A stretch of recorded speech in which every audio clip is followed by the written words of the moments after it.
샬롬 알레켐, 하브레 토라, 토라의 친구 여러분, 사랑하는 형제자매 여러분, 오늘도 주 예수 그리스도께서 허락하신 귀한 안식과 은혜의 자리로 우리를 부르신 것을 감사드립니다.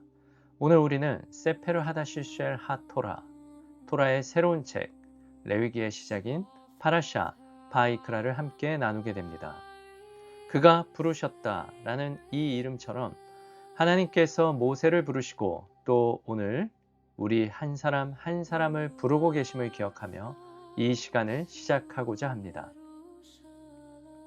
출애굽기의 장엄한 이야기 이후 이제 하나님은 단순히 기적을 행하시는 분을 넘어 우리와 가까이 거하시며 관계를 맺기를 원하시는 분으로 자신을 드러내십니다. 그리고 그 관계의 시작은 부르심입니다. 하나님께서 먼저 우리를 부르시고 우리는 그 부르심에 응답하는 존재입니다. 또한 그 부르심은 곧 하나님 앞으로 나아와 예배하는 자리로의 초대입니다. 오늘 이 자리에서도 하나님은 여전히 우리를 초대하고 부르고 계십니다. 바쁜 삶 속에서 때로는 조용한 마음의 깊은 곳에서 내게로 가까이 오라 고 말씀하십니다.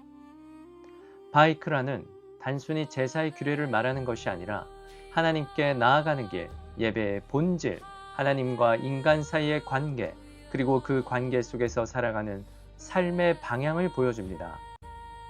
이 시간 우리가 단순히 말씀을 듣는데 그치지 않고 하나님께서 나를 어떻게 부르고 계신지, 그리고 나는 어떻게 응답해야 할지를 함께 묵상하는 시간이 되기를 소망합니다. 주 예수 그리스도의 거룩한 임재를 간구하며 이 예배의 자리에 함께한 모든 그리스도의 자녀들을 위해 지혜와 총명과 계시의 은혜가 충만히 임하기를 축복합니다. 아멘. 아비노마이케이는 우리의 아버지 되시는 하나님, 사랑과 은혜가 풍성하신 아브라함과 이삭과 야곱의 하나님, 주 예수 그리스도여, 오늘도 우리를 귀한 예배의 자리로 불러주시고 주님의 말씀 앞에 서게 하심을 감사드립니다. 바이크라, 그 이름처럼 우리를 부르시는 주님의 음성을 기억하며 이 시간 주님 앞에 나아갑니다. 우리의 공로가 아니라 주님의 은혜로 이 자리에 서게 하신 것을 고백합니다.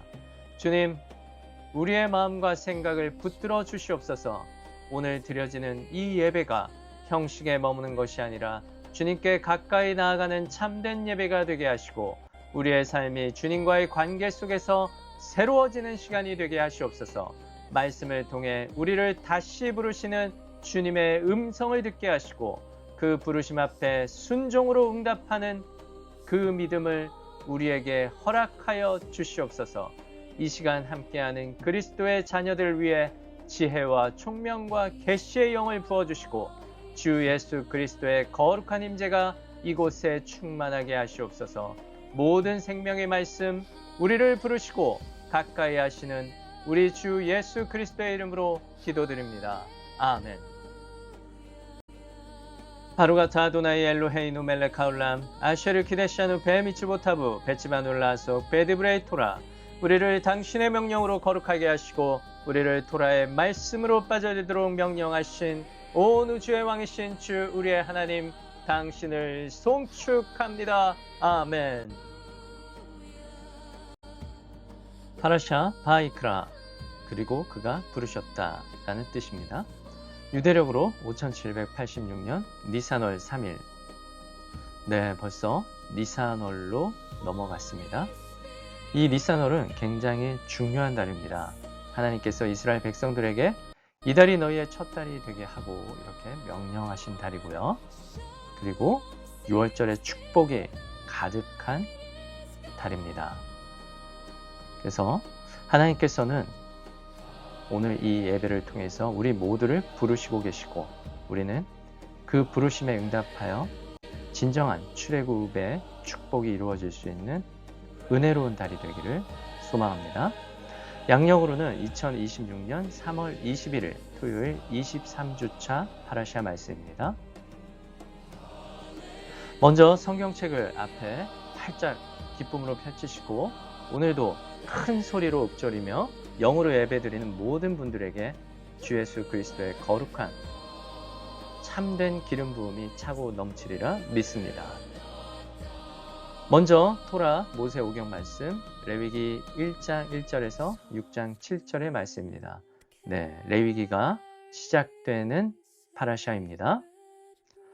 하프타라 선지서 말씀 이사야서 43장 21절에서 44장 23절의 말씀, 브릿 하다샤 신약 말씀 히브리서 10장 1절에서 18절 말씀, 13장 10절에서 15절 말씀 함께 기쁨으로 나누도록 하겠습니다. 지난주 파라샤 바야크엘과 페쿠데이에서는 출애굽기 마지막 파라샤 말씀이죠. 하나님께서 원하시는 예배가 무엇인지, 그리고 그 예배를 위한 공동체의 순종과 헌신이 어떻게 이루어져야 하는지를 함께 살펴보았습니다. 하나님께서는 먼저 안식일을 거룩히 지킬 것을 명령하시며 모든 사역과 헌신보다 앞서 하나님과 관계와 쉼이 우선됨을 보여주십니다. 이어 이스라엘 자손에게 성막을 위한 예물을 드리도록 하시는데 억지로가 아니라 자원하는 마음으로 드리게 하십니다. 백성들은 금과 은과 노뿐 아니라 실과 나무와 재능까지 기쁨으로 드리며 하나님의 처소를 세우는 일에 함께 참여합니다. 하나님께서는 부살렐과 오홀리압을 세우셔서 지혜와 재능을 부어주시고 그들을 통해 성막의 모든 기구와 구조가 정교하게 만들어지게 하십니다. 바야크엘에서는 이렇게 백성의 자발적인 헌신과 순종을 통해 하나님의 처소가 준비되어 가는 과정을 보여줍니다. 이어지는 페쿠데이에서는 성막의 모든 작업이 마무리되고 하나님께서 명령하신 그대로 이루어졌음을 반복하여 강조합니다. 모세는 모든 것을 점검하고 하나님께서 명령하신 대로 되었음을 확인한 후 백성을 축복합니다. 마침내 성막이 완성되자 여호와의 영광이 구름 가운데 나타나 성막에 충만하게 임하게 됩니다. 구름이 성막 위에 머물면 이스라엘은 머물고 구름이 떠오르면 길을 떠나며 하나님의 임재가 그들의 삶을 인도하시는 중심이 됩니다. 또한 하나님은 우리가 드린 예배 가운데 거하시며 그 임재로 우리의 삶을 친히 인도하시는 분이심을 기억하게 됩니다. 우리는 흔히 레위기를 읽을 때 어렵고 복잡한 제사 규례의 책이라고 생각하기 쉽습니다. 그러나 유대 전통에서는 이 책을 전혀 다르게 이해합니다. 유대인들은 아이들에게 토라를 가르칠 때 창세기보다 먼저 레위기를 가르쳤습니다. 지금까지도 레위기를 먼저 가르치고 있다고 합니다. 왜 그럴까요? 그들은 말합니다. 어린아이들은 순수함으로 가장 먼저 거룩한 것을 배우게 하라. 레위기의 핵심은 가까이 나아감입니다. 히브리어로 제사를 뜻하는 코르반, 이 단어의 뿌리는 카라브, 즉 가까이 나아가다 라는 뜻입니다. 즉 코르반의 본질, 레위기의 제사는 단순한 희생, 죽이는 것이 아니라 하나님께 가까이 나아가는 길, 이것입니다. 그래서 레위기는 말합니다. 어떻게 하나님께 나아갈 것인가? 죄 많은 인간이 어떻게 거룩하신 하나님 앞에 설 수 있는가?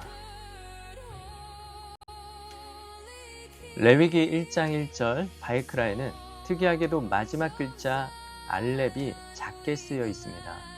PPT를 보시면 이 작은 알렙에 주황색 화살표로 표시해 두었고요. 히브리어 성경을 가지고 계신 분들은 직접 확인하실 수 있습니다. PPT 본문에 바이크라 단어의 파란색 네모표, 별표까지 표시해 두었습니다. 그리고 마지막 작아진 알렙, 그 글자에는 주황색 화살표로 표기해 두었습니다. PPT 본문 참고해 주세요.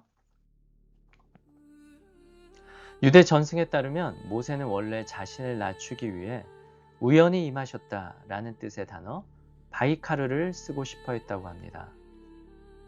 이 단어는 민수기 23장 4절에 등장합니다. 바이카르 엘로힘 엘 비람, 하나님이 발람에게 우연히 불시에 임하셨다. 히브리어로 비람이 발람을 뜻합니다. 발람을 말하는 것입니다.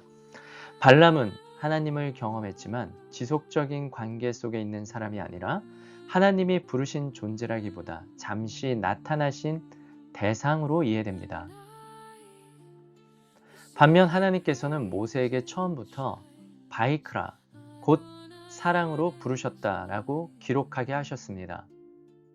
그러나 모세는 이렇게 생각합니다. 나는 그런 특별한 존재가 아닙니다. 차라리 우연히 만난 것처럼 표현해 주십시오. 하지만 하나님께서는 말씀하십니다. 아니다. 나는 너를 부른다. 그래서 레위기 첫 장 첫 번째 히브리어 단어는 바이크라로 유지되지만 모세는 자신의 마음을 담아 바이크라의 마지막 글자 알렙을 작게 쓰므로 겸손을 표현했다고 전해집니다. 여기서 우리는 놀라운 영성을 보게 됩니다. 하나님은 모세를 크게 부르셨지만 모세는 자신을 작게 기록했습니다. 히브리어 알렙은 히브리어 알파벳 첫 글자이며 시작과 근원, 하나님을 상징합니다. 그 알렙이 작아졌다는 것은 하나님 앞에서 나는 중심이 아니다 라는 고백입니다. 이것이 바로 부르심 앞에서 낮아지는 사람의 영성입니다. 그리고 놀랍게도 작은 알렙은 큰 사람의 증거라는 역설적인 해석을 가지고 있습니다. 하나님의 부르심은 강요가 아니라 사랑의 초대입니다. 이제 우리는 그 초대 앞에 서 있습니다. 레위기 전체를 간략히 살펴보면 하나님께서 우리를 어떻게 부르시고 또 어떻게 그분께 나아가게 하시는지를 단계적으로 보여주고 있습니다. 레위기 1장에서 7장은 제사에 대한 말씀으로 하나님께 나아가는 길을 보여줍니다. 레위기 8장에서 10장은 제사장에 대한 말씀으로 중보자의 역할을 보여줍니다. 그리고 레위기 11장에서 15장은 정결에 대한 말씀으로 삶의 거룩함을 요구합니다.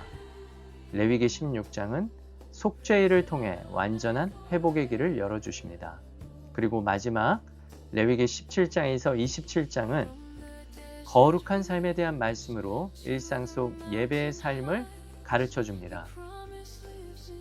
이 모든 흐름을 한 문장으로 간단히 정리해보면 예배는 삶이다 라고 레위기는 말하고 있습니다. 유대 전통에서는 하나님의 임재를 쉐키나라고 부릅니다. 레위기의 궁극적인 목적은 단 하나입니다.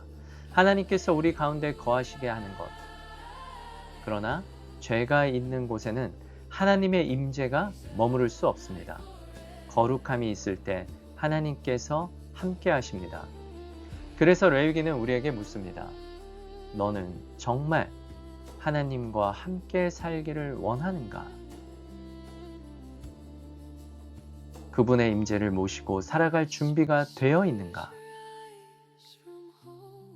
그리고 그 시작은 바로 부르심 앞에서 나를 낮추는 것, 작은 알렙처럼 모세가 작게 표시했던 그 작은 알렙처럼 하나님 앞에서 나를 작게 둘 때, 그때 비로소 하나님이 우리 삶의 중심이 되십니다.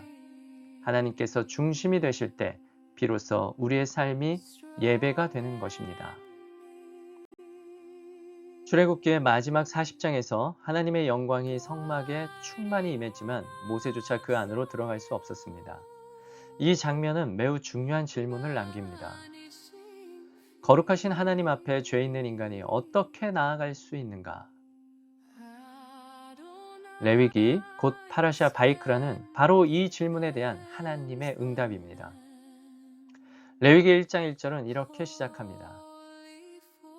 바이크라 엘 모셰 바에 다베르 아도나이 엘라브 메호엘 모에드 레모르 여호와께서 해막에서 모세를 부르시고 그에게 말씀하여 이르시되 아멘. 이 말씀의 첫 단어 곧 레위기의 제목이기도 한 바이크라를 보겠습니다. PPT 본문 푸른색으로 파란색으로 표기해 놓았습니다. 이 단어의 동사 원형은 카라입니다. 부르다, 외치다, 이름하다 라는 뜻을 가지고 있습니다. 그래서 바이크라는 그리고 그가 부르셨다 라는 의미가 됩니다. 여기서 가장 중요한 사실은 하나님께서 먼저 모세를 부르셨다라는 것입니다. 모세가 먼저 하나님께 나아간 것이 아니라 하나님께서 먼저 모세를 부르시고 가까이 오라고 초대하신 것입니다. 즉, 예배의 시작은 인간의 열심이 아니라 하나님의 부르심입니다. 그럼 이 부르심이 어디에서 이루어졌을까요? PPT 본문 참고하시고요. 제가 녹색으로 표기해 두었습니다. 오헬 모에드, 곧 회막입니다. 히브리어로 오헬은 장막, 텐트를 뜻하고 모에드는 정한 때, 만남, 약속된 자리를 의미합니다. 그래서 오헬 모에드는 만남의 장막입니다. 이제 성막은 단순한 구조물이 아니라 하늘과 땅이 만나는 자리, 하나님과 백성이 만나는 자리, 바로 예배의 자리입니다. 또한 유대 전승은 레위기 1장 1절의 첫 단어 바이크라, 마지막 글자인 알렙이 작게 기록된 점에 주목합니다. 앞서 설명드린 대로 이 작은 알렙은 모세의 겸손을 상징한다고 해석합니다. 하나님은 모세를 사랑으로 부르셨지만 모세는 그 부르심 앞에서 자신을 작게 낮추어 드러내지 않았습니다. 결국 레위기는 제사 규례로 시작하는 책이 아니라 하나님의 부르심으로 시작하는 책입니다. 하나님은 회막, 곧 만남의 자리에서 모세를 부르셨습니다. 이것은 하나님께서 자기 백성과 멀리 계시려는 분이 아니라 가까이 오게 하시고 말씀하시려는 분임을 보여줍니다.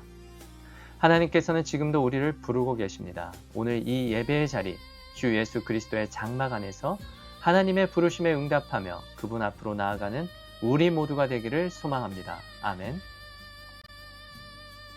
신앙의 핵심은 무엇일까요? 우리는 종종 어떻게 더 잘 살 것인가, 또 어떻게 더 의로워질 것인가를 고민합니다. 그러나 성경은 우리에게 더 본질적인 질문을 던집니다. 너는 돌아왔는가? 너는 하나님의 부르심을 들었는가? 히브리어로 회개는 테슈바입니다. 기억해 두세요. 테슈바. 이 단어는 단순히 잘못을 뉘우친다는 의미를 넘어서 방향을 바꾸고 하나님께 다시 향하는 것을 뜻합니다. 하나님께 온전히 돌아선다는 것이죠. 그래서 신앙은 완벽함의 문제가 아니라 방향의 문제입니다. 내가 얼마나 잘하고 있느냐보다 지금 내가 누구를 향해 가고 있는가가 더 중요합니다. 하나님께서는 이 사실을 분명하게 말씀하십니다. 이사야 31장 6절에서 이렇게 선포하십니다. 슈브라 아쉐르 헤미쿠 사라 분의 이스라엘, 이스라엘 자손들아 너희가 심히 거역하던 여호와께로 돌아오라. 아멘. 여기서 핵심은 슈브라는 단어로 파란색, 푸른색으로 표기해 두었습니다. 슈브. 슈브라는 단어로 돌아오라라는 명령입니다.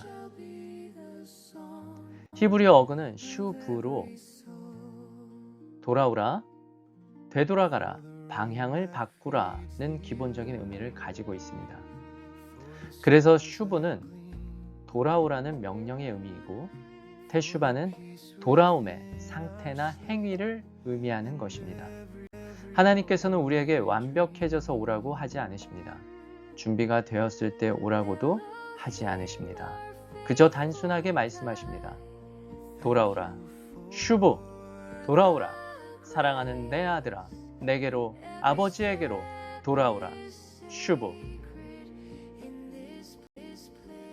이 테슈바의 모습을 가장 생생하게 보여주는 장면이 바로 누가복음, 루카복음 15장 예수님께서 직접 이야기해 주신 돌아온 탕자의 비유입니다. 또 이르시되 어떤 사람에게 두 아들이 있는데 그 둘째가 아버지에게 말하되 아버지여 재산 중에서 내게 돌아올 분깃을 주옵소서 하니 아버지가 그 살림을 각각 나누어 주었더라. 그 후 며칠이 안 되어 둘째 아들이 재물을 다 모아가지고 먼 나라에 가서 거기서 허랑방탕하여 그 재산을 낭비하더니 다 없앤 후 그 나라에 크게 흉년이 들어 그가 비로소 궁핍한지라. 가서 그 나라 백성 중 한 사람에게 붙여 사니 그가 그를 들로 보내어 돼지를 치게 하였는데 그가 돼지가 먹는 지엄 열매로라도 배를 채우고자 하되 주는 자가 없는지라.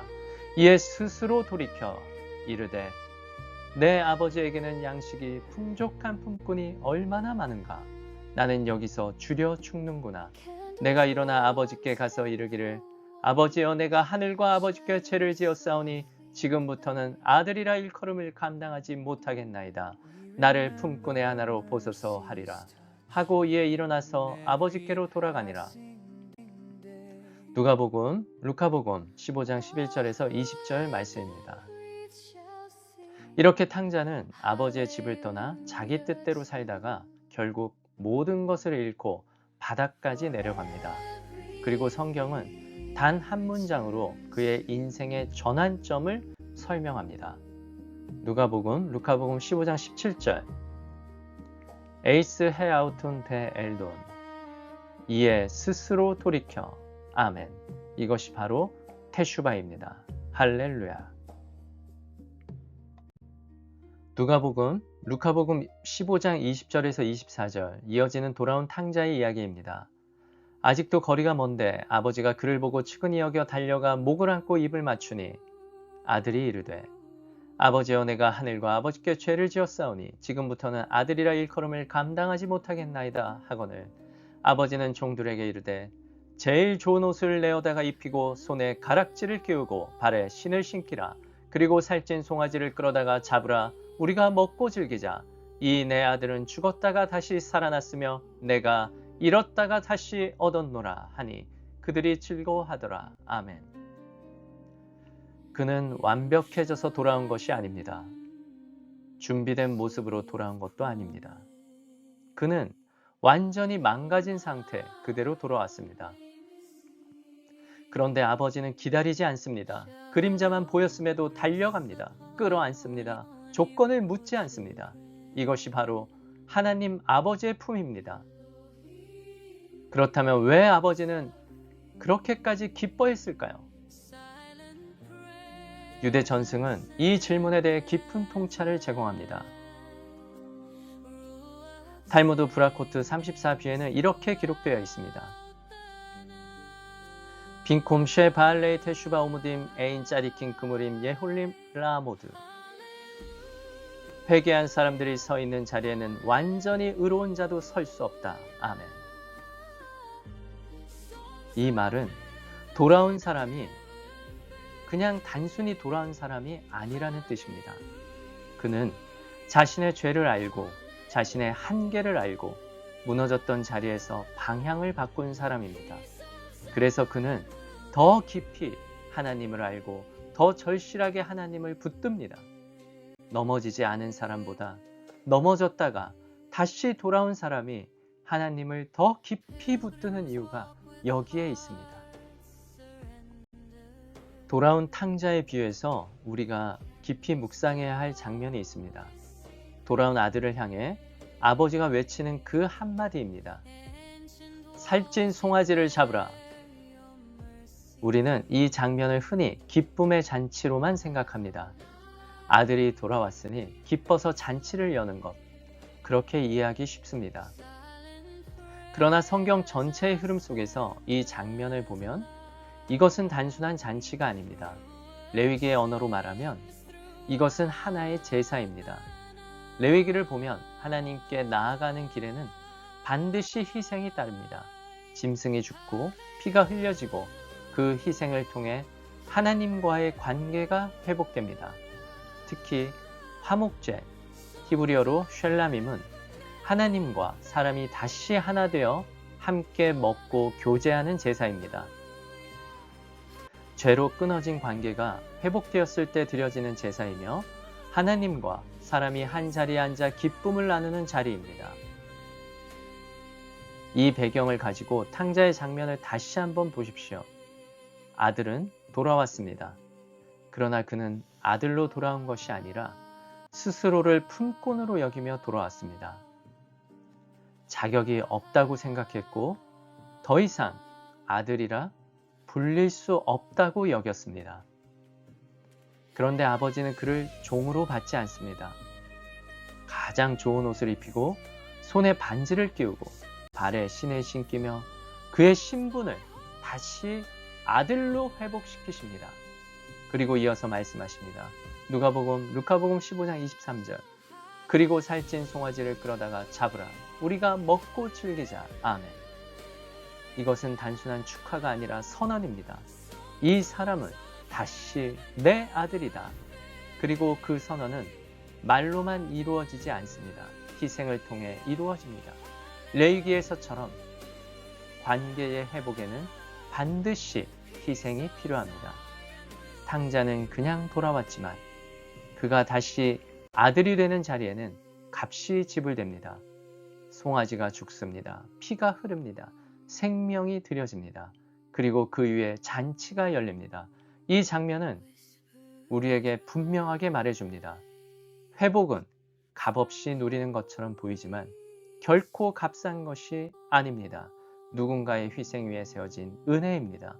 우리는 그냥 돌아오지만 하나님은 값을 지불하십니다. 아멘. 이것이 바로 복음의 그림입니다. 레위기의 모든 제사는 결국 한 분을 가리킵니다. 하나님과 사람 사이를 화목하게 하시는 완전한 제사, 예수 그리스도이십니다. 예수님은 우리의 화목제물이 되셔서 하나님과 우리 사이에 끊어진 관계를 회복하셨습니다. 우리는 아무것도 준비하지 못한 채 돌아오지만 하나님은 이미 준비된 희생으로 우리를 맞이하십니다. 우리가 하나님께 나아갈 수 있는 이유는 우리의 의로움 때문이 아니라 이미 드려진 희생 때문입니다. 탕자의 비유는 단순히 돌아오면 받아주신다라는 이야기가 아닙니다. 더 깊은 메시지가 있습니다. 돌아오는 길 뒤에는 이미 준비된 희생이 있다는 것입니다. 돌아온 탕자, 이 아들은 준비되지 않았습니다. 자격도 없었습니다. 그러나 아버지는 이미 준비하고 계셨고 길을 열어놓고 있으셨습니다. 그래서 우리는 깨닫게 됩니다. 신앙은 내가 무엇을 이루어서 하나님께 나아가는 것이 아니라 이미 이루어진 은혜 안으로 들어가는 것입니다. 오늘 우리가 하나님께 돌아올 수 있는 이유도 동일합니다. 우리의 결단 때문이 아니라 이미 흘려진 예수 그리스도의 피 때문이며 이미 드려진 예수 그리스도의 희생 때문입니다. 예수님께서는 이 은혜를 또 다른 비유로 우리에게 보여주십니다. 루카복음 15장 4절에서 7절. 너희 중에 어떤 사람이 양 100마리가 있는데 그 중에 하나를 잃으면 99마리를 들에 두고 그 잃은 것을 찾아내기까지 찾아다니지 아니하겠느냐. 또 찾아낸즉 즐거워 어깨에 메고 집에 와서 그 벗과 이웃을 불러 모으고 말하되 나와 함께 즐기자. 나의 잃은 양을 찾아내었노라 하리라. 내가 너희에게 이르노니 이와 같이 죄인 한 사람이 회개하면 하늘에서는 회개할 것 없는 의인 99으로 말미암아 기뻐하는 것보다 더하리라. 아멘. 이 말씀은 우리에게 분명히 선언합니다. 한 영혼의 회개, 테슈바를 하나님은 가장 크게 기뻐하신다. 예수님의 이 크나큰 은혜로 우리는 더 이상 두려움으로 나아가지 않습니다. 담대함으로 나아갑니다. 확신 가운데 나아갑니다. 하나님은 오늘도 우리를 부르십니다. 돌아오라. 슈보. 돌아오라. 그리고 우리가 돌아오는 그 순간 하나님께서는 이미 준비된 은혜의 잔치로 우리를 맞이하십니다. 오늘 이 자리에서 다시 하나님께 나아가십시오. 이미 준비된 그 은혜, 이미 차려진 풍성한 식탁, 이미 이루어진 사랑의 구원 안으로 들어가십시오. 그 은혜의 자리 앞에서는 우리 모두가 되기를 예수 그리스도의 거룩하고 영광된 이름으로 축복합니다. 아멘. 레위기는 하나님과의 관계 안에 거하는 방법을 말씀하는 책입니다. 그리고 그 중심에는 언제나 제물, 곧 희생의 규례가 자리하고 있습니다. 그러나 중요한 사실이 있습니다. 제사는 레위기에서 처음 시작된 것이 아닙니다. 역사적으로 보면 시내산 언약 이전에도 이미 하나님께 나아가는 방식으로 희생 제사가 존재했습니다.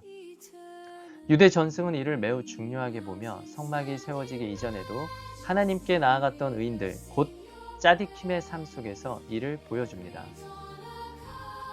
첫 번째는 모두가 알고 있겠지만 알고 있는 그대로 아담입니다. 미드라시에 따르면 아담은 하나님께서 먹지 말라고 한 선악을 알게 하는 지식나무의 열매를 먹는 죄를 범한 후 처음으로 어둠을 경험합니다. 해가 지고 세상이 어두워지자 그는 그것이 심판이라고 생각하며 두려워합니다. 그러나 다음날 해가 다시 떠오르는 것을 보고 하나님의 자비를 깨닫고 제단을 쌓고 황소를 드립니다. 두 번째는 아벨입니다. 아담의 두 번째 아들인 아벨은 동일한 제단 위에서 가장 좋은 양을 여호와께 번제로 드렸습니다. 창세기 4장 3절에서 4절. 세월이 지난 후에 가인은 땅의 소산으로 제물을 삼아 여호와께 드렸고 아벨은 자기도 양의 첫 새끼와 그 기름으로 드렸더니 여호와께서 아벨과 그의 제물은 받으셨으나 아멘. 여기서 우리는 중요한 원리를 봅니다. 하나님은 제물의 크기가 아니라 마음과 태도를 보신다는 것입니다. 세 번째는 노아입니다. 노아는 홍수, 히브리어로 하마블 이후 구원받은 자리에서 감사하며 가장 먼저 한 일이 제단을 쌓고 제사를 드린 것입니다. 그는 정결한 동물, 히브리어로 타호르 한 것을 드립니다. 여기서 우리는 이미 노아가 정결과 부정, 히브리어로 타메, 부정을 구별하는 영적 인식을 가지고 있었음을 봅니다. 그리고 하나님은 그 향기를 받으시고 다시는 땅을 멸하지 않겠다고 선언하십니다. 창세기 8장 20절에서 21절. 노아가 여호와께 제단을 쌓고 모든 정결한 짐승과 모든 정결한 새 중에서 제물을 취하여 번제로 제단에 드렸더니 여호와께서 그 향기를 받으시고 그 중심에 이르시되 내가 다시는 사람으로 말미암아 땅을 저주하지 아니하리니 이는 사람의 마음이 계획하는 바가 어려서부터 악함이라. 내가 전에 행한 것 같이 모든 생물을 다시 멸하지 아니하리니 아멘. 네 번째는 아브라함입니다. 아브라함은 적어도 4번의 제단을 쌓고 거기에서 동물 제사를 드렸습니다. 이 부분은 제가 파라샤 레크레카에서 말씀드렸던 부분입니다. 창세기 12장 7절. 자기에게 나타나신 여호와께 그가 그곳에서 제단을 쌓고 아멘. 창세기 12장 8절. 거기서 베델 동쪽 산으로 옮겨 장막을 치니 서쪽은 베델이요 동쪽은 아이라. 그가 그곳에서 여호와께 제단을 쌓고 여호와의 이름을 부르더니 아멘. 창세기 13장 18절. 이에 아브라함이 장막을 옮겨 헤브론에 있는 마므레 상수리 숲에 이르러 거주하며 거기서 여호와를 위하여 제단을 쌓았더라. 아멘. 그리고 가장 결정적인 장면은 창세기 22장입니다. 모두가 깊이 알고 있는 내용인데요. 아브라함은 이삭을 제단 위에 올려놓습니다. 창세기 22장 9절. 하나님이 그에게 일러주신 곳에 이른지라. 이에 아브라함이 그곳에 제단을 쌓고 나무를 벌려놓고 그의 아들 이삭을 결박하여 제단 나무 위에 놓고 아멘. 이 장면은 하나님께 드려지는 완전한 헌신이며 동시에 대속의 그림입니다. 왜냐하면 결국 하나님께서는 순양을 준비하셨기 때문입니다. 다섯 번째는 이삭입니다. 이삭도 제단을 쌓고 희생제사를 드렸습니다. 그의 삶의 중심에도 하나님과의 관계, 제사가 자리하고 있었습니다. 창세기 26장 25절. 이삭이 그곳에 제단을 쌓고 여호와의 이름을 부르며 거기 장막을 쳤더니 이삭의 종들이 거기서도 우물을 팠더라. 아멘. 여섯 번째는 야곱입니다. 야곱은 2번 제단을 쌓고 희생제사를 드렸습니다. 창세기 33장 20절. 거기에 제단을 쌓고 그 이름을 엘 엘로헤 이스라엘이라 불렀더라. 아멘. 그리고 창세기 46장 1절. 이스라엘이 모든 소유를 이끌고 떠나 브엘세바에 이르러 그의 아버지 이삭의 하나님께 희생제사를 드리니 아멘. 야곱의 삶 역시 하나님께 돌아오는 여정, 제사와 함께하는 삶이었습니다. 일곱 번째는 모세입니다. 모세는 시내산에서 성막에 대한 계시를 받기 이전에 여러 번의 제사를 드렸습니다.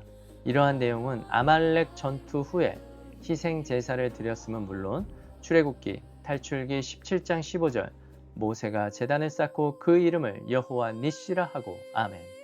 또한 언약서 세페르 하브릿을 받은 후에 시내산 기슭에서 희생 제사를 드린 것을 포함하고 있습니다.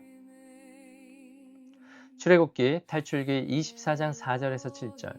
모세가 여호와의 모든 말씀을 기록하고 이른 아침에 일어나 산 아래에 제단을 쌓고 이스라엘 12지파대로 12기둥을 세우고 이스라엘 자손의 청년들을 보내어 여호와께 소로 번제와 화목제를 드리게 하고 모세가 피를 가지고 반은 여러 양푼에 담고 반은 제단에 뿌리고 언약서를 가져다가 백성에게 낭독하여 듣게 하니 그들이 이르되 여호와의 모든 말씀을 우리가 준행하리이다. 아멘. 히브리어로 콜 아쉐르 디베르 아드나이 나세. 이 모든 장면을 통해 우리는 하나의 분명한 흐름을 보게 됩니다. 하나님께 나아가는 길에는 언제나 제사, 곧 희생이 있었다는 것입니다. 그리고 이 흐름은 레위기에서 체계적으로 정리되고 완성됩니다. 그러나 여기서 멈추지 않습니다. 이 모든 제사는 단지 과거의 종교 행위가 아니라 한 분을 가리키는 그림자인 것입니다. 아담의 제사, 아벨의 제사, 노아의 제사, 아브라함의 제사, 이삭의 제사, 야곱의 제사, 모세의 제사, 이 모든 것은 결국 예수 그리스도를 가리키는 것입니다. 예수님은 우리의 번제이시며 속죄제이시며 화목제물이 되셔서 하나님과 우리 사이에 끊어진 관계를 완전히 회복하셨습니다. 그러므로 이제 우리는 더 이상 제사를 반복하지 않습니다. 더 이상 짐승을 드리지 않습니다. 십자가 위에서 예수와 주 예수 그리스도를 통해 완전한 제사가 이미 드려졌기 때문입니다. 히브리서 10장 10절 말씀처럼 예수 그리스도의 몸을 단번에 드리심으로 말미암아 우리가 거룩함을 얻었노라. 아멘. 로마서 3장 25절 말씀처럼 이 예수를 하나님이 그의 피로써 믿음으로 말미암는 화목제물로 세우셨으니 아멘.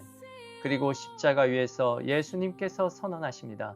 요한복음 19장 30절 예수께서 신포도주를 받으신 후에 이르시되 다 이루었다 하시고 머리를 숙이니 영혼이 떠나가시니라. 아멘. 레위기는 우리에게 이렇게 드려라, 이렇게 나아가라 라고 말하지만 복음은 다 이루었다, 이미 드려졌다, 이제 나아오라 라고 선포합니다. 사랑하는 여러분, 이제 우리는 분명히 알아야 합니다. 우리는 하나님께 나아가기 위해 무엇인가를 준비해야 하는 사람들이 아닙니다. 우리는 이미 준비된 희생 위에 서 있는 사람들입니다. 아담도 제사를 드렸고 아벨도 제사를 드렸고 노아도 제사를 드렸고 아브라함도 이삭도 야곱도 모세도 제사를 드리며 하나님께 나아갔습니다. 그러나 우리는 다릅니다. 우리는 이미 드려진 제사 위에 서 있는 사람들입니다. 그들은 제사를 드려 하나님께 나아갔지만 우리는 이미 드려진 제사로 하나님께 나아갑니다. 그들은 피를 흘려야 했지만 우리는 이미 흘려진 피로 살아갑니다. 그들은 제단을 쌓아야 했지만 우리는 이미 세워진 십자가 위에 서 있습니다. 이 모든 말씀을 깊이 묵상할 때 우리는 깨닫게 됩니다. 지금 우리가 서 있는 이 자리가 얼마나 큰 은혜의 자리인지, 우리의 삶이 얼마나 말로 다할 수 없는 기쁨과 감사 위에 놓여 있는지 성령께서 우리에게 알게 하십니다. 우리 모두 이 은혜를 진실로 깨달아 더 높은 단계의 세상으로 나아가길 소망합니다. 아멘. 우리는 레위기를 통해 하나님께 나아가는 길, 곧 제사의 의미를 살펴보고 있습니다. 그런데 여기서 반드시 붙들어야 할 핵심 단어가 있습니다. 바로 코르반입니다. 히브리어로 제사는 코르반이라고 합니다. 네, 한국 성경에는 고르반이라고 적혀 있을 겁니다. 이 단어는 앞서 설명드린 대로 단순히 희생제물이라는 뜻이 아니라 죽이는 것이 아니라 하나님께 가까이 나아가는 것입니다. 사람이 하나님께 죄를 지으면 하나님의 공의 앞에서는 반드시 죽어야 합니다. 성경은 분명히 말합니다. 죄의 삭은 사망입니다. 인간의 영혼, 히브리어로 네페쉬는 그 죄에 대한 책임을 져야 합니다. 유대 전승에서도 이 장면을 매우 실제적으로 설명합니다. 고발자, 즉 사탄이 하나님 앞에 서서 인간의 죄를 고발하고 그 정당함을 주장합니다. 공의로 보면 그 사람은 죽어야 맞습니다. 그러나 하나님께서는 자비를 베푸십니다. 그래서 하나님께서는 하나의 길을 열어주십니다. 대속의 길, 코르반의 길입니다. 죄인은 제물 앞에 나와 그 동물 위에 손을 얹습니다. 이것을 히브리어로 세미카라고 합니다. 그는 다음과 같이 고백합니다. 나는 이 무죄한 동물 대신에 죽어야 마땅합니다. 그러나 여호와께서 자비를 베푸셔서 나 대신에 죄 없는 동물이 죽는 것을 허락하셨습니다. 그 순간 하나님께서는 그 죄인을 대신하여 희생제물의 죽음을 허락하십니다. 레위기는 말합니다. 그 피가 흘려지고 연기가 올라갈 때 레이아흐 나흐아흐 라 아도나이 여호와께 향기로운 냄새라. 이 표현은 하나님께 기쁘게 받으셨다라는 뜻입니다. 왜 하나님께서 기쁨으로 제사를 받으셨을까요? 왜 기뻐하셨을까요? 사람의 마음이 하나님께 돌아왔기 때문입니다. 그 안에 테슈바, 회개가 있기 때문입니다. 유대 전승에서도 코르반의 본질은 나는 인애를 원하고 제사를 원하지 아니하며 번제보다 하나님을 아는 것을 원하노라. 아멘. 호세아서 6장 6절과 동일한 맥락으로 해석됩니다. 하나님은 피를 원하시는 분이 아니라 돌아오는 마음을 원하신다. 그러나 동시에 성경은 또 하나의 진리를 말합니다. 피 흘림이 없이는 사함이 없다. 그래서 코르반은 두 가지가 동시에 이루어지는 자리입니다. 회개, 사람의 돌이킴과 희생, 대속의 죽음입니다. 이제 하나님께서 받으시는 제물들을 살펴보도록 하겠습니다. 제단에 올릴 수 있는 동물들은 제한되어 있습니다. 흠 없는 소, 양, 염소, 그리고 산비둘기와 집비둘기. 공통점이 무엇일까요? 모두 비폭력적인 동물입니다. 육식동물이 아니라 순하고 길들여진 존재들입니다. 이 동물들이 쓰인 제사는 가장 첫 번째로 언급된 번제, 히브리어로 올라라고 합니다. 우리의 기도가 향기롭게 하늘로 올라가다, 하늘로 올라가다 할 때 그 올라와 같은 발음입니다. 번제에 쓰인 동물들은 각기 우리의 신앙생활과 결부된 매우 중요한 영적 메시지를 담고 있습니다. 먼저 어린 양은 순전함과 온유함을 상징합니다. 마태복음 10장 16절 예수님께서 당신의 제자들을 파송하시면서 말씀하십니다. 보라, 내가 너희를 보냄이 양을 이리 가운데 보낸 것 같도다. 그러므로 너희는 뱀같이 지혜롭고 비둘기같이 순결하라. 아멘. 양은 연약하지만 하나님께 속한 존재입니다. 또한 온순한 양은 부드러운 마음씨를 상징하며 혹은 형제적 사랑을 나타내기도 합니다. 마태복음 25장에서 주님께서는 마지막 날에 양과 염소로 성도들을 나눈다고 말씀하셨습니다. 거기서 양이 상징하는 것은 굶주리고 헐벗은 자들, 병들고 옥에 갇힌 자들, 그리고 나그네 된 자들을 돌보고 구해주는 선한 사람을 가리킵니다. 그리고 소는 복종을 상징합니다. 밭을 갈고 땅을 일구는 존재입니다. 이는 우리의 굳은 마음을 깨고 하나님 앞에서 새롭게 되는 삶을 의미합니다. 즉 땅을 일군다는 것은 영적으로 하늘나라의 비밀을 깨닫기 위해 마음에 묵은 것들을 갈아 새롭게 한다는 의미입니다.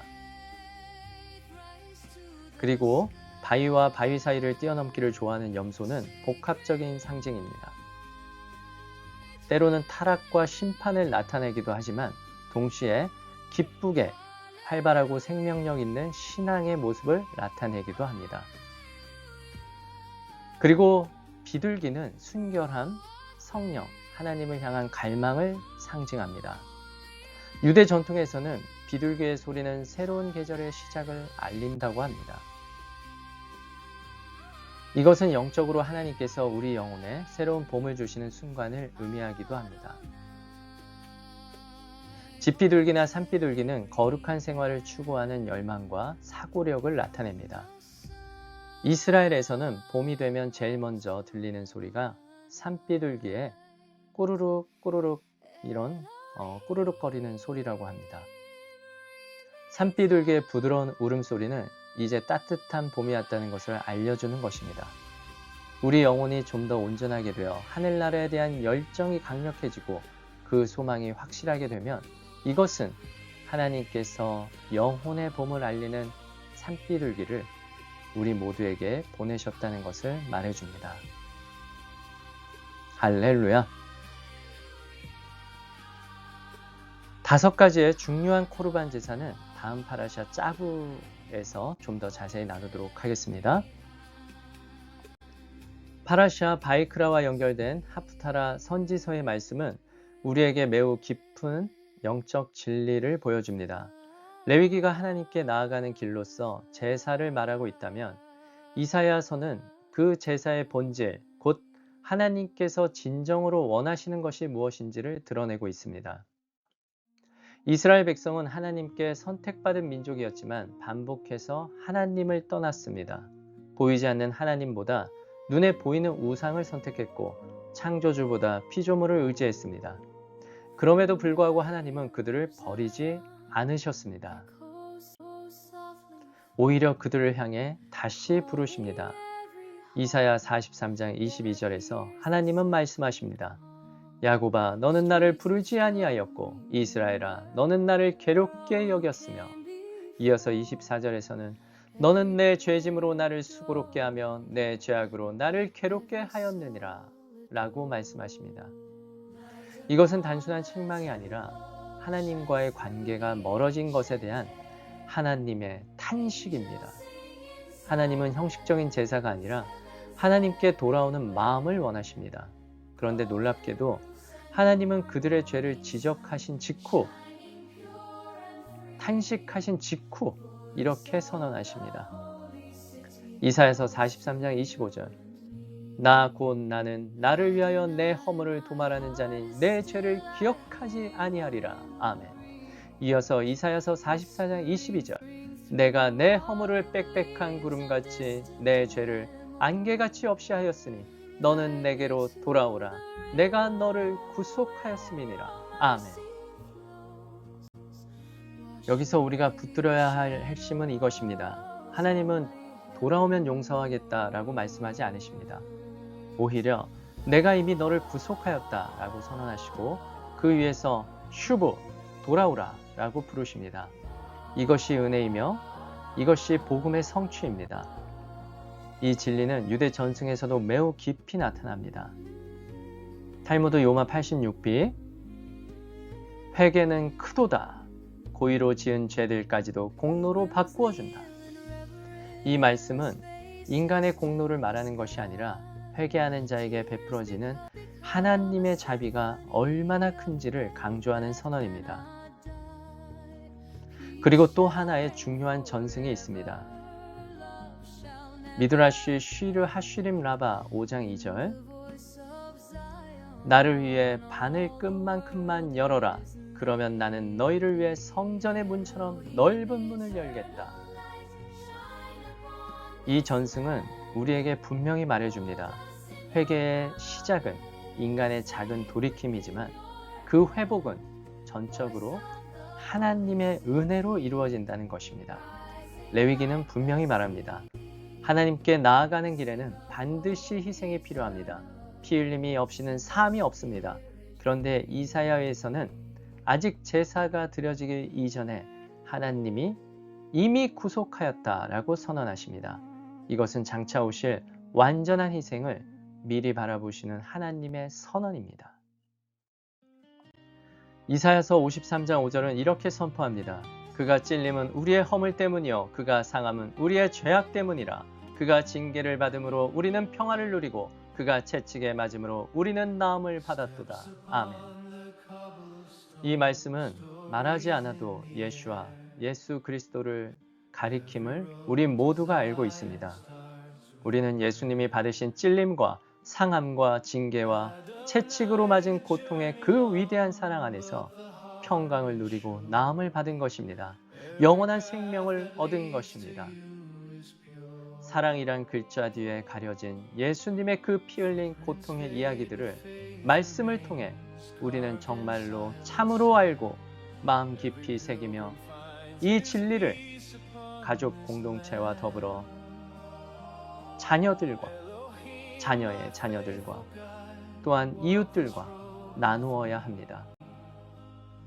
레위기의 제사, 이사야서의 용서, 그리고 복음의 성취는 하나로 이어집니다. 하나님께서는 죄를 가볍게 여기지 않으시지만 동시에 죄인을 포기하지도 않으십니다. 그래서 하나님은 친히 희생을 준비하십니다. 요한복음 1장 29절 보라 세상 죄를 지고 가는 하나님의 어린 양이로다. 아멘. 요한복음 3장 16절 하나님이 세상을 이처럼 사랑하사 독생자를 주셨으니 이는 그를 믿는 자마다 멸망하지 않고 영생을 얻게 하려 하심이라. 아멘.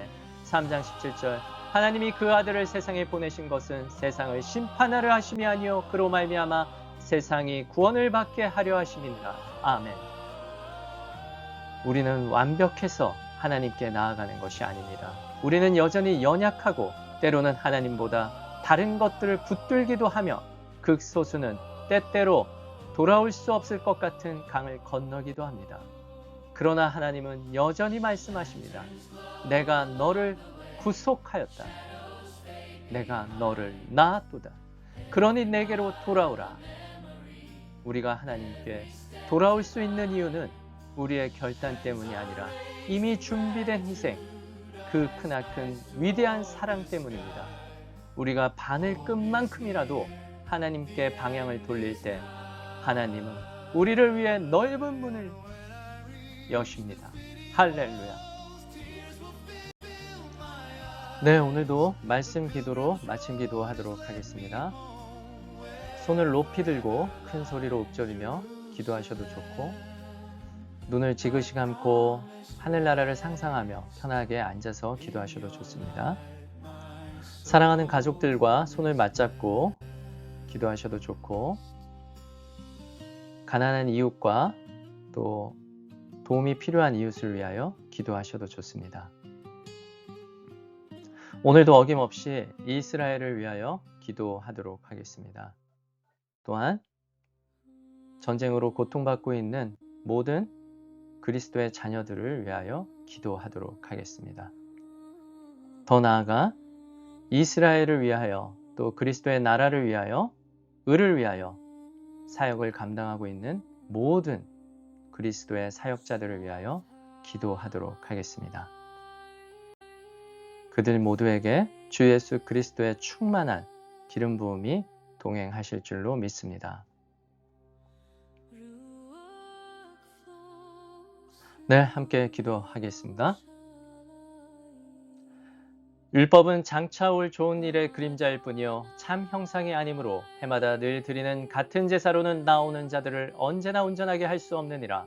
그렇지 아니하면 섬기는 자들이 단번에 정결하게 되어 다시 죄를 깨닫는 일이 없으리니 어찌 제사 드리는 일을 그치지 아니하였으리요. 그러나 이 제사들에는 해마다 죄를 기억하게 하는 것이 있나니 이는 황소와 염소의 피가 능히 죄를 없이 하지 못함이라. 아멘. 그러므로 주께서 세상에 임하실 때에 이르시되 하나님이 제사와 예물을 원하지 아니하시고 오직 나를 위하여 한 몸을 예비하셨도다. 번제와 속죄제는 기뻐하지 아니하시나니 이에 내가 말하기를 하나님이여 보시옵소서. 두루마리 책에 나를 가리켜 기록된 것과 같이 하나님의 뜻을 행하러 왔나이다 하셨느니라. 아멘. 위에 말씀하시기를 주께서는 제사와 예물과 번제와 속죄제는 원하지도 아니하시고 기뻐하지도 아니하신다 하셨고, 그 후에 말씀하시기를 보시옵소서 내가 하나님의 뜻을 행하러 왔나이다 하셨으니 그 첫째 것을 패하심은 둘째 것을 세우려 하심이라. 이 뜻을 따라 예수 그리스도의 몸을 단번에 들이심으로 말미암아 우리가 거룩함을 얻었노라. 아멘. 제사장마다 매일 서서 섬기며 자주 같은 제사를 드리되 이 제사는 언제나 죄를 없게 하지 못하거니와 오직 그리스도는 죄를 위하여 한 영원한 제사를 드리시고 하나님 우편에 앉으사 그 후에 자기 원수들을 자기 발등상이 되게 하실 때까지 기다리시나니 그가 거룩하게 된 자들을 한 번의 제사로 영원히 온전하게 하셨느니라. 아멘. 또한 성령이 우리에게 증언하시되 주께서 이르시되 그날 후로는 그들과 맺을 언약이 이것이라 하시고 내 법을 그들의 마음에 두고 그들의 생각에 기록하리라 하신 후에 또 그들의 죄와 그들의 불법을 내가 다시 기억하지 아니하시리라 하셨으니 이것들을 사하셨은즉 다시 죄를 위하여 제사를 드릴 것이 없느니라. 아멘. 사랑하는 형제자매 여러분, 파라샤 바이크라를 마치며 우리는 한 가지 질문 앞에 서게 됩니다. 하나님은 왜 우리를 부르시는가? 이제 우리는 알고 있습니다. 하나님께 다시 가까이 나아가는 것, 테슈바, 돌아오는 것, 그리고 회복되는 것. 그러나 우리는 동시에 알고 있습니다. 그 길이 결코 가볍지 않았다는 것을. 제단에는 언제나 희생이 있었습니다. 피가 흘려졌고 생명이 들여졌으며 그 위에 용서가 선언되었습니다. 죄는 가볍지 않습니다. 관계의 회복에는 반드시 값이 필요합니다. 그러나 우리가 붙들어야 할 복음은 그 값이 이미 지불되었다는 사실입니다. 예수 그리스도께서 우리 대신 제단 위에 올라가셨고 우리 대신 피를 흘리셨으며 우리 대신 모든 값을 치르셨습니다. 우리는 더 이상 제단 밖에 서 있는 사람들이 아닙니다. 이제는 들어가는 사람들입니다. 하나님의 임재 안으로 들어가는 사람들입니다. 구약에서는 아무나 그 임재 안으로 들어갈 수 없었습니다. 죄가 있으면 들어갈 수 없었고 거룩하지 않으면 들어갈 수 없었으며 대제사장조차도 1년에 한 번 피 없이는 들어갈 수 없었습니다. 임재는 닫혀있는 공간이었습니다. 특별한 공간이었습니다. 그러나 이제는 다 이루어 주셨습니다. 예수 그리스도께서 휘장을 찢으셨고 길을 여셨으며 친히 길이 되셨습니다. 신앙은 멀리서 바라보는 것이 아닙니다. 들어가는 것입니다. 신앙은 설명하는 것이 아닙니다. 살아내는 것입니다. 신앙은 자격을 증명하는 것이 아닙니다. 은혜를 받아들이는 것입니다. 오늘 이 순간 바이크라, 하나님은 여전히 먼저 부르십니다. 내게로 가까이 오라. 그리고 바이가시 그 부르심에 응답하여 우리는 나아갑니다. 테슈바한 유다가 요셉에게 나아갔던 그 모습처럼 부르심에 응답하여 나아가는 사람에게 하나님은 더 이상 죄를 묻지도 따지지도 않으십니다. 죄인을 보지 않으십니다. 아들을 보십니다. 회복된 존재를 보십니다. 사랑받는 자를 보십니다. 레위기 파라샤 바이크라의 끝은 규례가 아닙니다. 관계입니다. 제사의 끝은 죽음이 아닙니다. 회복입니다. 그리고 신앙의 끝은 단 하나, 주 예수 그리스도 하나님 아버지와 함께 살아가는 삶입니다. 오늘 그 부르심 앞에 다시 서서 이미 열려진 그 길로 담대히 나아가며 그 은혜 안에 거하는 우리 모두가 되기를 예수 그리스도의 이름으로 축복합니다. 아멘. 바루카바 베쉐 아도나이, 주님의 이름으로 오시는 이여 찬미 받으소서. 그리고 하나님이 그 빛을 보시니 좋았더라. 그리고 하나님이 그 빛과 그 어둠 사이를 나누셨다. 샤ባት 샬롬, 샤ባት 샬롬. 주님 영광 받으소서. 할렐루야, 할렐루야.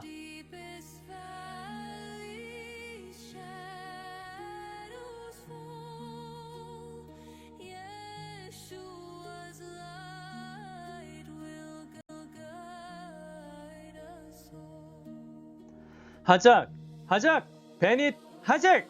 힘내자, 힘내자. 우리는 강해질 것이다. 우리는 기필코 강해질 것이다. 우리는 주 예수 그리스도와 하나 되어 분명히 강해질 것이다. 할렐루야, 할렐루야. 주님 영광 받으소서.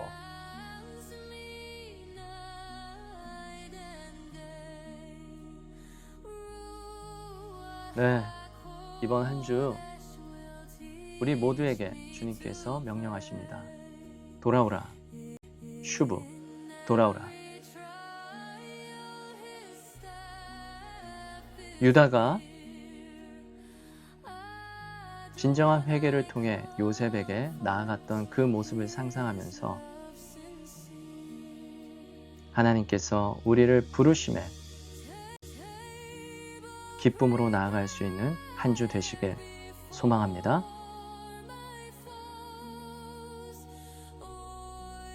네, 다음 샤밧은 파라샤 짝으로 함께 만나도록 하겠습니다. 함께 입네요. 샬롬.